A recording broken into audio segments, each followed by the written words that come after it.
When starting with Git, there are a bunch of concepts that we need to learn to understand how things are organized and how our files are tracked. Over the next few videos, we'll introduce some of the main Git concepts. If any of these seem confusing at first, don't panic. We'll dive into all of them as we expand our Git knowledge. Let's start by setting some basic configuration. Remember when we said that a VCS tracks who made which changes? For this to work, we need to tell Git who we are.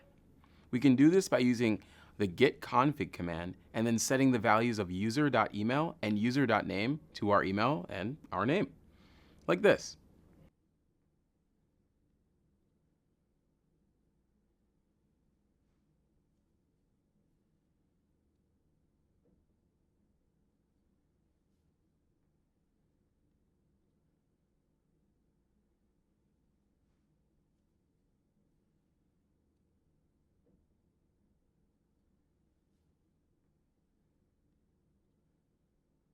We use the -- global flag to state that we want to set this value for all Git repositories that we use.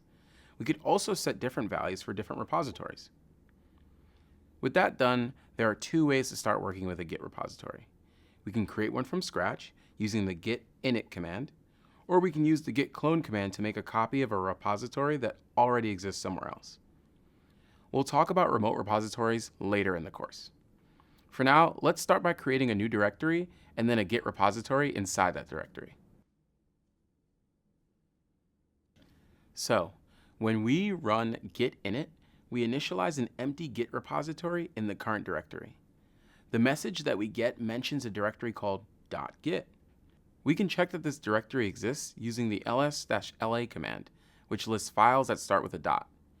We can also use the ls-l.git command to look inside of it and see the many different things it contains.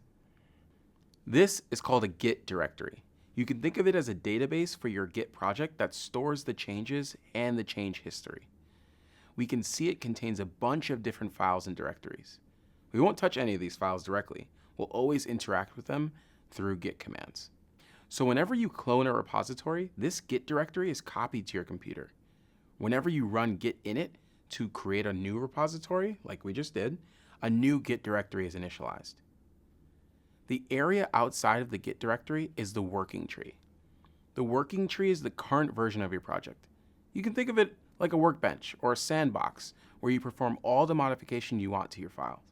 This working tree will contain all the files that are currently tracked by Git and any new files that we haven't yet added to the list of tracked files. Right now, our working tree is empty. Let's change that by copying the disk usage.py file that we saw in an earlier video into our current directory. Okay, we now have a file in our working tree, but it's currently untracked by Git. To make Git track our file, we'll add it to the project using the git add command, passing the file that we want as a parameter. With that, we've added our file to the staging area.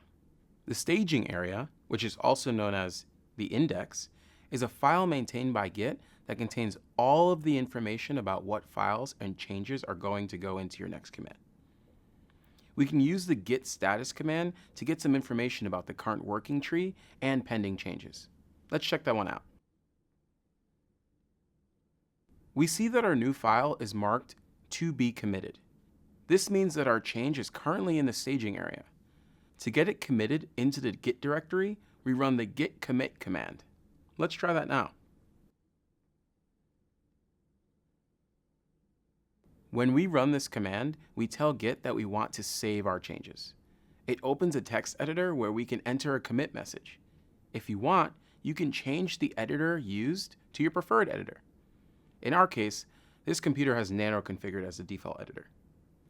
The text that we get tells us that we need to write a commit message, and that the change to be committed is the new file that we've added.